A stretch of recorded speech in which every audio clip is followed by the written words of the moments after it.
রাস্তা দিয়া যায়, দেখে ওয়াজের প্যান্ডেলে এক আল্লাহর ওলি বয়ান করতেছেন মা বাবার খেদমত নিয়া।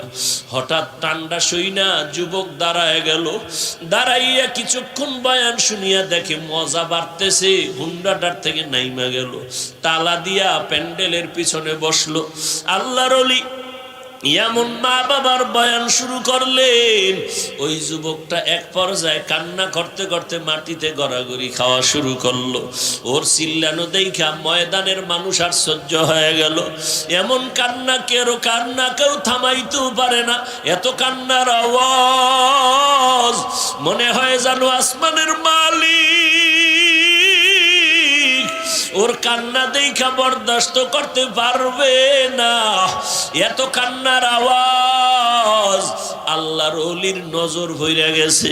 আল্লাহর ওলি ডাক দিয়া কয়, এই তোরা ওদিকে যাস না।